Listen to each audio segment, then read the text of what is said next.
Bismillahirrahmanirrahim. Assalamualaikum warahmatullahi wabarakatuh. Alhamdulillahirabbil alamin. Allahumma sholli wa sallim ala sayyidina Muhammad wa ala ali sayyidina Muhammad. Mahasiswa semua yang dirahmati oleh Allah Subhanahu wa taala. Alhamdulillah pada hari ini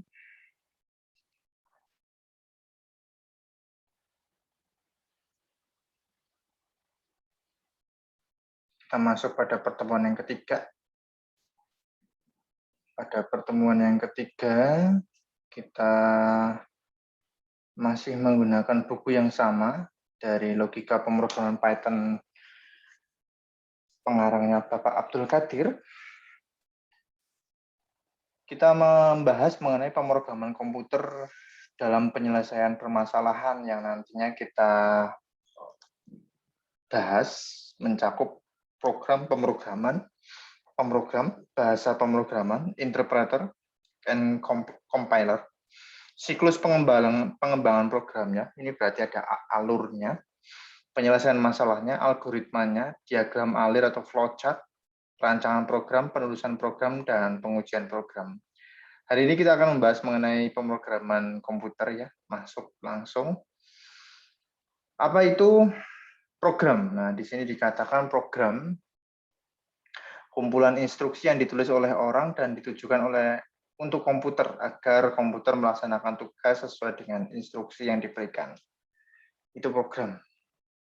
Dalam praktek, pembuatan program yang kompleks akan melibatkan banyak orang dengan berbagai keahlian. Contohnya di sini adalah analisis sistem. Analisis sistem bertanggung jawab dalam menggali kebutuhan dari para calon pemakai program. Seorang analisis kebutuhan dari customer-nya apa? Kita harus melakukan wawancara, diskusi, sehingga nanti sang pakar inilah yang kemudian menemukan kebutuhan-kebutuhan. Sang pakar ini maksudnya adalah analis sistemnya. Karena dia memiliki kepakaran dalam menggali informasi mengenai kebutuhan dari user atau customer-nya. Lalu berdasarkan dokumen ya. Jadi seorang analis itu output-nya adalah dokumen. Pakar yang lain ini dinamakan desainer sistem, pembuat rancangan teknis. Jadi ada analis, nanti masuk ke perancangan sistem. Membuat rancangan teknis dalam bentuk basis data dan antarmuka pemakai. Bagaimana penggunaan basis datanya? Aplikasi apa yang nanti kita gunakan? Interface atau antarmukanya, jadi kalau saudara melihat, ini kalau contohnya adalah website, antarmukanya bagaimana? Desain dari websitenya, tampilan di depannya seperti apa? Kalau basis data berarti dia berada di back end. Kalau antarmuka pemakainya berarti dia interface dari penggunanya.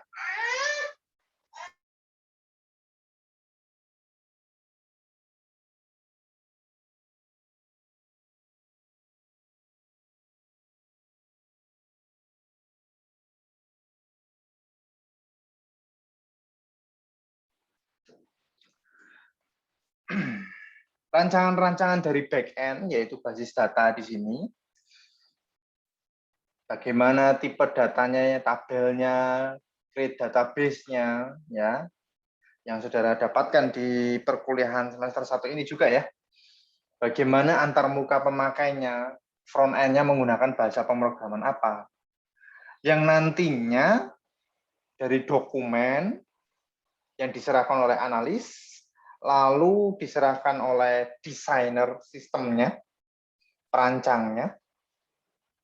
Nah, di sini selanjutnya tahap ketiga, rancangan dari desainer ini adalah output-nya adalah yang nanti menjadi input dari seorang programmer dalam membuat program di mana berisi kumpulan instruksi yang ditulis oleh programmer tersebut lalu ditujukan untuk komputer agar komputer melaksanakan tugasnya. Nah, ini ya. Inilah yang dimaksud dengan program, pemrograman, dan pemrogram. Istilah pemrograman menyatakan seluruh aktivitas yang berhubungan dengan perancangan dan pembuatan program. Kalau program adalah kumpulan instruksinya, pemrograman adalah seluruh aktivitas yang berhubungan dengan perancangan dan pembuatan program. Lalu pengujian program dan juga pencarian kesalahan dalam program merupakan bagian dari pemrograman.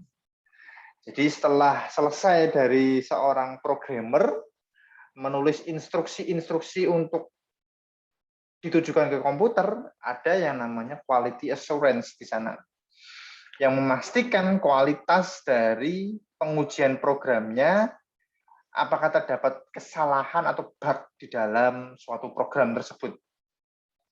Nah, kita masuk ke bahasa pemrograman. Komputer menggunakan bilangan biner ya, kemarin kita sudah bahas, untuk melakukan tugas apapun yang diembannya. Baik operasi aritmetika maupun operasi logika yang dikerjakan dalam bentuk bilangan biner.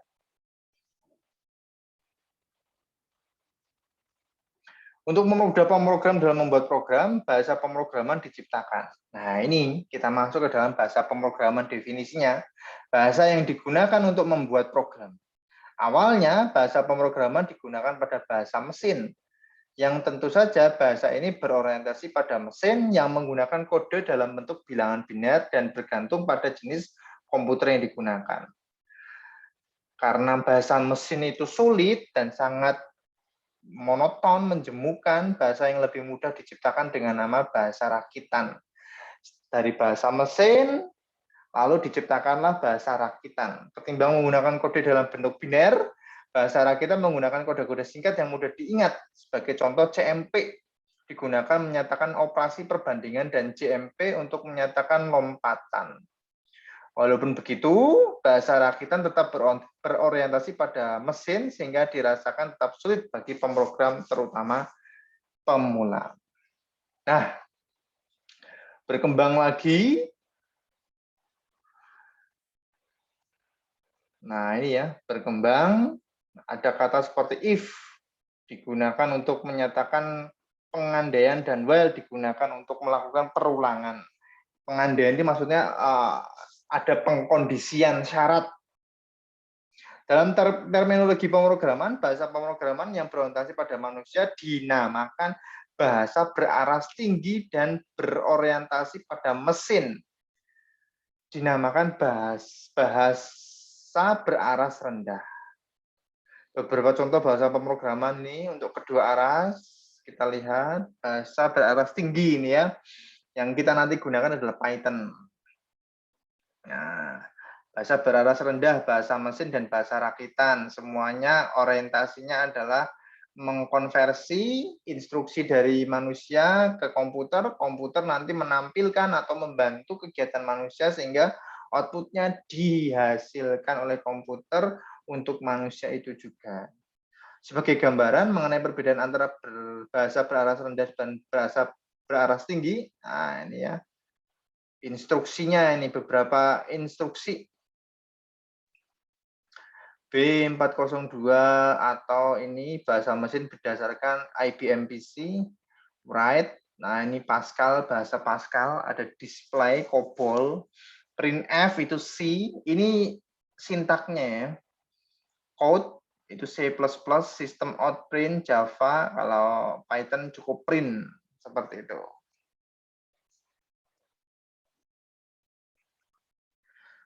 Nah, ini ya.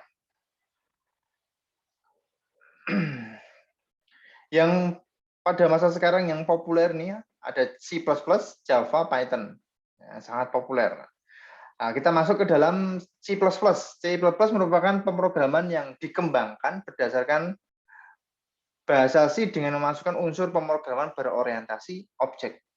Bahasa ini diciptakan oleh Jarno Strostrup.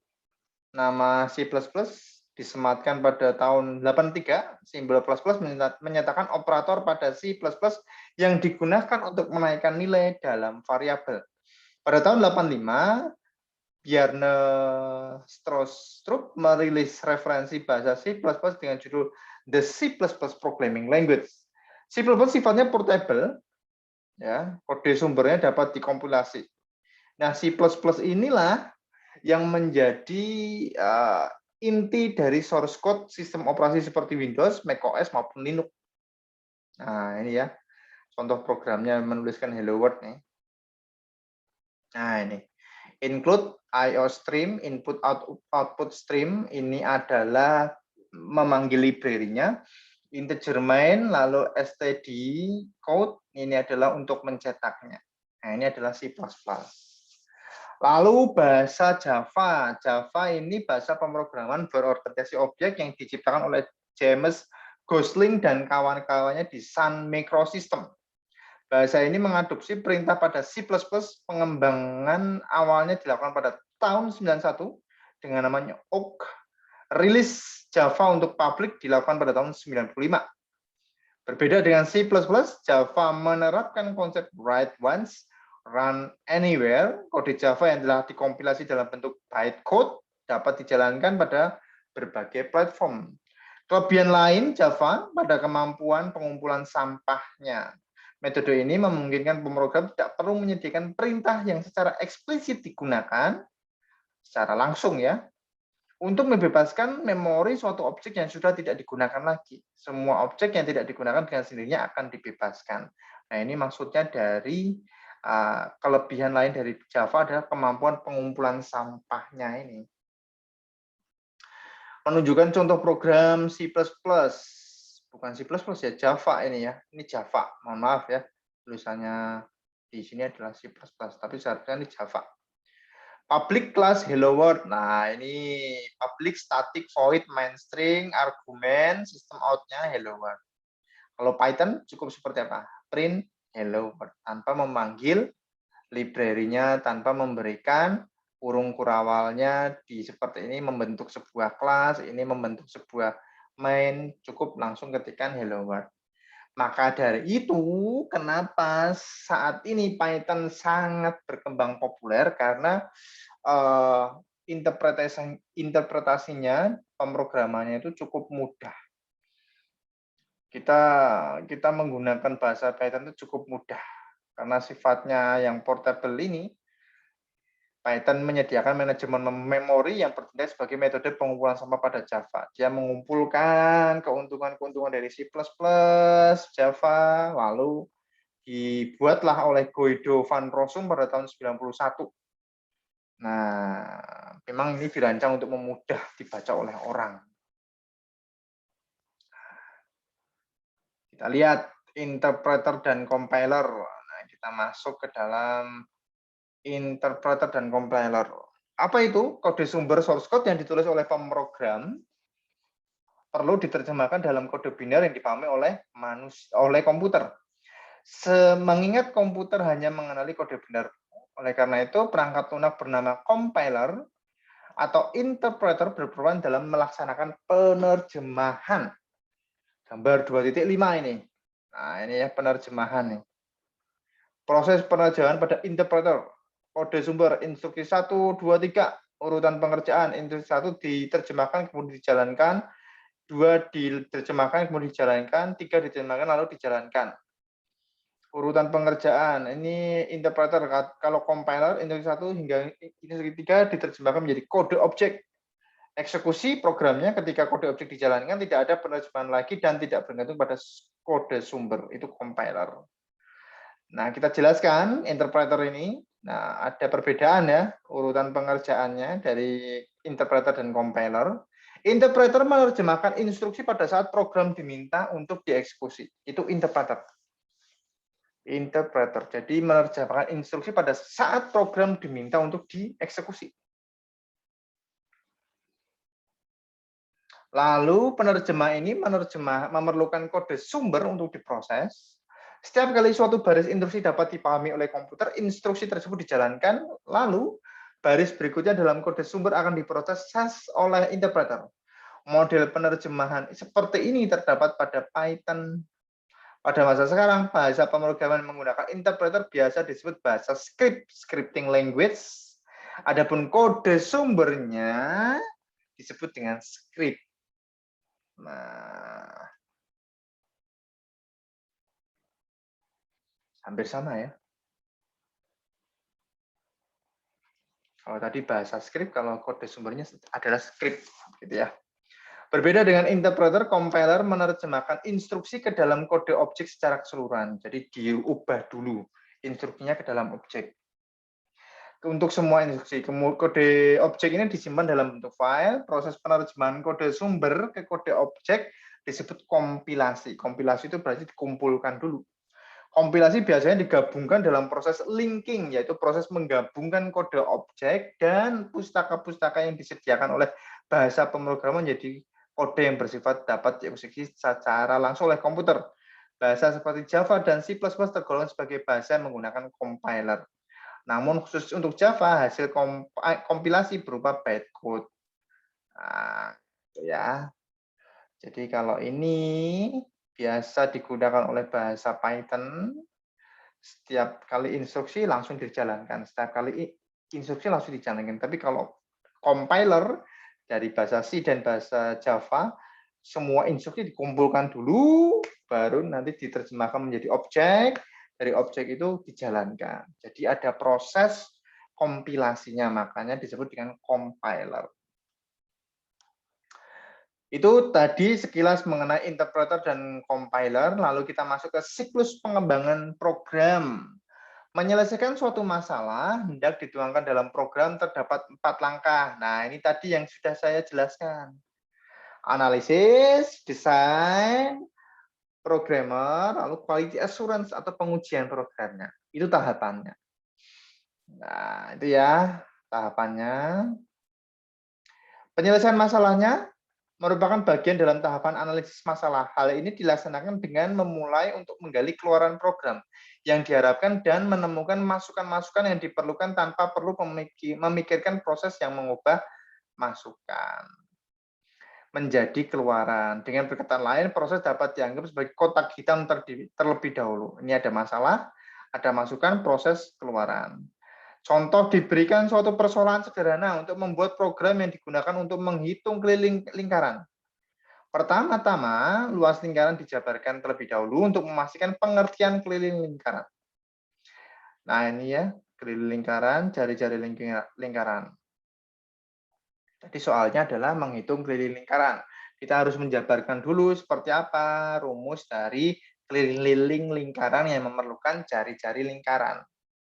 Sebagaimana telah dijelaskan di depan, langkah awal, nah ini ya, adalah mendapatkan output dan input yang diperlukan. Inputnya adalah jari-jari lingkaran, keluarannya atau outputnya keliling lingkaran. Setelah masukan dan keluaran didapatkan, proses perlu dipikirkan. Proses yang dimaksud ini adalah menghubungkan output dan input pada rumusnya nanti seperti ini. Nah, kita harus mengetahui rumusnya terlebih dahulu dengan cara bertanya pada orang lain, membaca buku, mencari informasi, modifikasi dari contoh penyelesaian serupa, atau membuat penyelesaian sendiri. Nah, ini adalah cara-cara yang digunakan untuk mencari hubungan antara output dan input. Cara terakhir tentu saja tidak mudah, namun ada kalanya hal seperti ini terpaksa harus dilakukan. Inilah jalan-jalan orang yang menemukan algoritma baru. Nah, ini rumusnya sudah ditemukan. Cari di internet ya. Wih, apa ini? 3,14 ya, ini salah ya. Bukan 13,4 ya. Pi itu adalah 3,14. 2 kali pi kali jari-jari lingkaran. Itu rumusnya. Nah, ini ya, ini salah ketik, mohon maaf. Tujuan, masukan, keluaran, algoritmanya. Nah, ini adalah prosesnya. Penuangan penyelesaian masalah dapat ditulis menjadi seperti ini. Tujuannya apa? Menyelesaikan masalah menghitung keliling lingkaran. Masukannya apa? Radius. Kenapa radius? Karena berdasarkan dari rumusnya memang yang berperan adalah radiusnya atau jari-jari lingkarannya. Outputnya apa? Tadi mengetahui atau menghitung keliling lingkaran. Sehingga kita harus membaca radiusnya terlebih dahulu. Lalu menghitung kelilingnya dengan rumusnya, lalu menampilkannya. Nah, itu adalah penyelesaian masalahnya. Sekarang kita masuk ke dalam algoritma. Algoritma dibuat pada tahapan perancangan program. Algoritma inilah yang memiliki peran penting untuk menghubungkan antara keluaran yang dikehendaki dan masukan-masukan yang tersedia. Algoritma adalah sekumpulan langkah yang rinci yang ditujukan untuk komputer dalam menyelesaikan suatu masalah. Tadi ya, sekumpulan langkah-langkahnya. Ini langkah-langkahnya ini. Nah, ini ya. Langkah-langkah yang dimaksud adalah agar bisa dituangkan ke dalam program sehingga bisa dieksekusi oleh komputer. Walaupun demikian, untuk algoritma yang sederhana, langkah-langkah yang terdapat di algoritma dapat diuji secara manual. Algoritma untuk menghitung keliling lingkaran merupakan contoh algoritma yang dapat diuji secara manual. Nah, ini ya, algoritma yang tadi yang disederhanakan ini dalam bentuk pseudocode, kode yang lebih ringkas daripada kalimat yang digunakan manusia. Pseudocode sering dikatakan sebagai salah satu metode untuk menyatakan algoritma. Nah, ini contoh pseudocode ini. Masukkan radius kelilingnya, ini rumusnya adalah seperti ini. 2 kali pi kali radius, tampilkan keliling, ini pseudocode. Nah, tadi seperti ini pseudocode. Ini harus tanda panah, ya, dia mengarah menghasilkan keliling ya. Kalau di algoritmanya di sini hitung keliling sama dengan ini. Kalau pseudocode seperti ini. Agar algoritma atau pseudocode bisa dituangkan ke dalam program, ada 3 hal yang perlu diperhatikan. Yang pertama tidak ambigu, dapat dieksekusi. Yang kedua dan berurutan. Itu kata Brown tahun 2012. Tidak ambigu berarti bahwa setiap instruksi hanya mempunyai satu interpretasi. Apa itu radius? Radius ya variabelnya radius berapa nilainya. Tergantung masukannya, tergantung inputnya, berapa jari-jarinya. Oke. Dapat dieksekusi berarti bahwa setiap instruksi dapat dieksekusi oleh orang atau komputer tanpa memerlukan informasi tambahan. Dapat dieksekusi berarti jelas ya. Jelas parameternya dikali 2, dikali 3, 14, dikali radius inputannya. Berurutan berarti bahwa instruksi di dalam algoritma telah tersusun urut. Baris pertama apa, baris kedua apa, baris ketiga apa. Itu Python, berurutan. Menurut Knath tahun 73 dan juga Horowitz tahun 99, terdapat 5 ciri-ciri penting yang harus dimiliki suatu algoritma. Berupa keberhinggaan, kepastian, masukan, keluaran, dan efektivitas. Itu menurut Knath tahun 73. Keberhinggaan di sini menyatakan bahwa suatu algoritma harus berakhir untuk semua kondisi setelah memproses sejumlah langkah. Kepastian, setiap langkah harus dinyatakan dengan jelas. Masukannya bisa tidak memiliki masukan, tetapi pada umumnya mempunyai satu atau beberapa masukan. Masukan merupakan suatu besaran yang diberikan di awal sebelum algoritma diproses. Kalau output hanya sebuah keluaran atau banyak keluaran, keluaran merupakan besaran yang mempunyai kaitan atau hubungan dengan masukan. Efektivitas, setiap algoritma diharapkan bersifat efektif dalam arti semua operasi yang dilaksanakan oleh algoritma harus sederhana dan dikerjakan dalam waktu yang singkat. Nah, ini ya. Nih, tadi apa contohnya di sini? Contoh algoritma ya. Tujuan menampilkan 1, 2, 3, sampai 9. Masukan tidak ada, keluaran 1, 2, 3. Algoritmanya berikan nilai 1 ke variabel bilangan. Jadi ada definisi bilangan. Inisiasi bilangan. Nah, ulang selama bilangan bernilai kurang dari 10. Tampilkan bilangan, naikkan isi bilangan sebesar 1. Maksudnya diulang terus. Increment, namanya diulang sebesar 1. Increment penambahan. Nah, ini bahasa C-nya, bahasa Java-nya. Di dalam bahasa C, kita harus memanggil library-nya dulu, membuat inisiasi main integer. Integer itu adalah tipe data, main itu adalah fungsi mainnya, fungsi utamanya yang memang harus didefinisikan. Integer bilangan ini kita buat, while jadi berulang sampai 10 kali. Nah, ini adalah mencetak std titik 2-nya 2 kali code bilangan /n. Lalu bilangan itu akan berulang terus sampai dia kurang dari 10.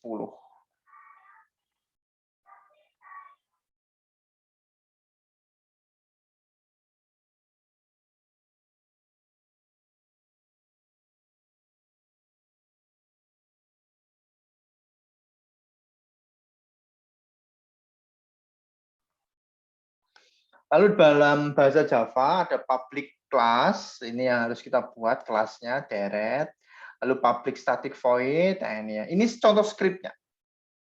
Lalu kalau kita membandingkan bahasa C, bahasa Java, Python, lihat cukup singkat, di mana tidak memerlukan inisiasi kelas, berbeda.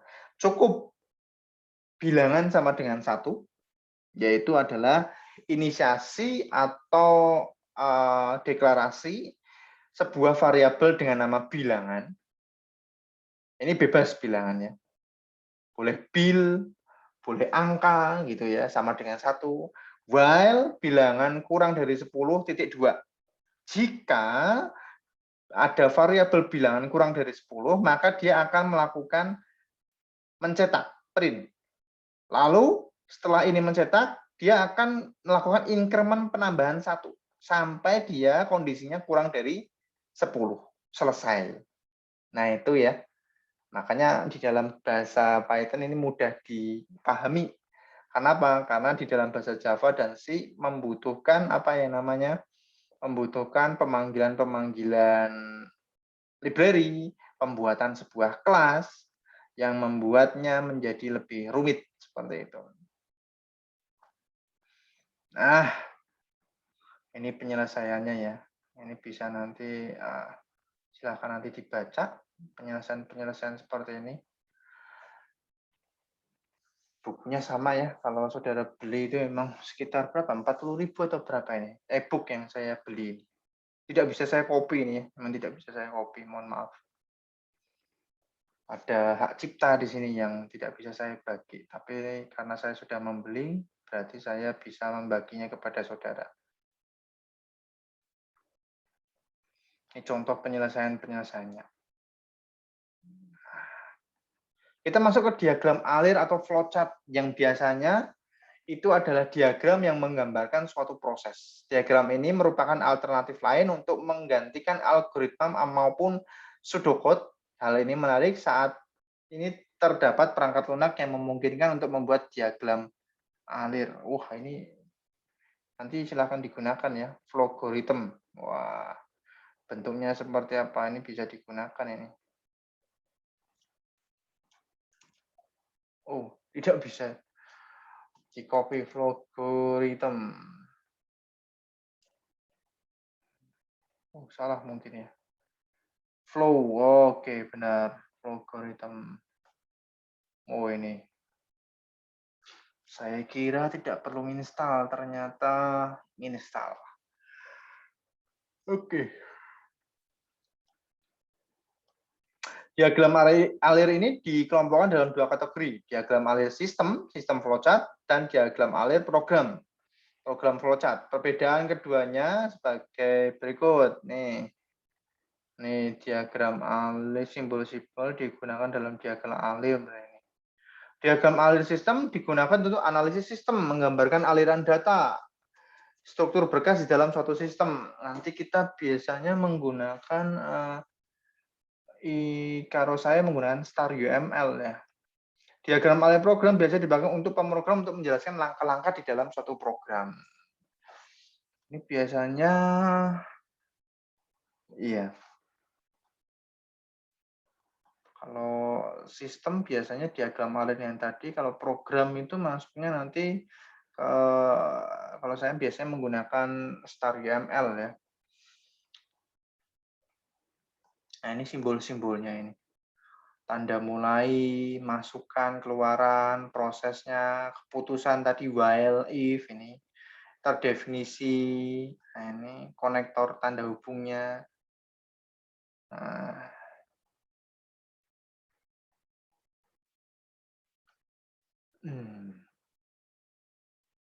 contoh ya, langsung ke contoh. Contohnya kita bisa melihat dari diagram alir untuk proses menampilkan keliling lingkaran berdasarkan masukan jari-jari. Ini mulai, simbolnya seperti ini. Ada masukan radius bagi input atau output nanti. Hitung keliling, ini prosesnya. Tampilkan keliling, lalu selesai. Nah, kalau nanti ada perulangan, nah ini. Perulangan mana? Pengambilan keputusan ini ya. Nah, ini biasanya seperti ini, tegangan lebih besar dari 5 tadi, while kurang dari 10 gitu ya.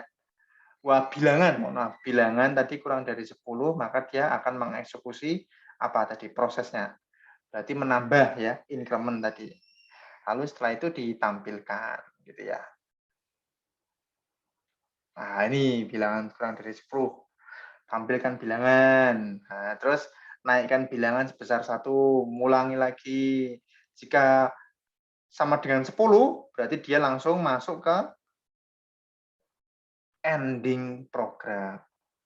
Nah, ini ya.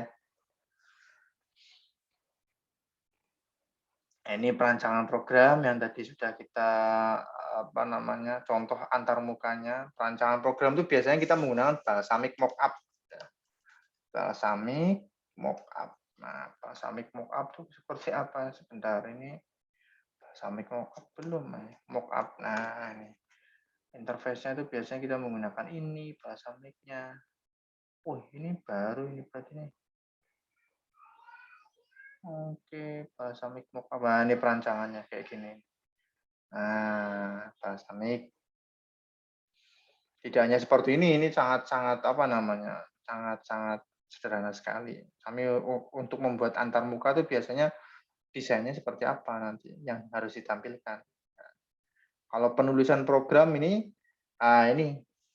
program disebut kode somber penulisannya dengan menggunakan sembarang editor teks. Editor teks itu ada Sublime, ada Notepad++, ada V-editor, ada Nano editor, ada banyak sekali. Atom, nah bisa. Apabila perangkat pengembangan program berbentuk IDE, Integrated Development Environment tersedia, editor menulis program sudah melekat pada perangkat tersebut. Biasanya lebih besar size-nya nanti kalau download, kalau ada IDE-nya. Program yang dibuat perlu diuji. Ini pengujian program ya. Tadi terakhir ini proses terakhir ya. Dari analis, dari desainer, ini perancangan ya. Terus dari programmer itu berarti meneruskan dari hasil perancangan tersebut, lalu kita uji di sini. Pengujian program ya. Nah, pengujian program banyak sekali. Apa saja yang biasanya kita kalau ini tadi kan kita bisa mengeceknya secara manual gitu ya. Secara manual ya dihitung dengan kalkulator gitu. Seperti itu pengujiannya. Nah, ini sudah masuk ke evaluasi diri. Kemarin yang pertemuan kedua ya. Pertemuan kedua belum saya berikan kuis ya, mohon maaf, nantilah insya Allah. Mohon maaf ini karena saya harus merekam. Kenapa? Karena ada tugas tambahan lagi sebagai tim penjaringan rektor. Jadinya saya harus merekam video perkuliahan algoritma dan pemrograman pertemuan ketiga ini. Mohon maaf sebelumnya ya. Alhamdulillah untuk pembahasan sudah semuanya. Nanti silakan diskusi di diskusi pertemuan ketiga jika nanti ada penjelasan saya yang mungkin kurang dipahami oleh saudara semuanya. Terima kasih, saya akhiri. Assalamualaikum warahmatullahi wabarakatuh.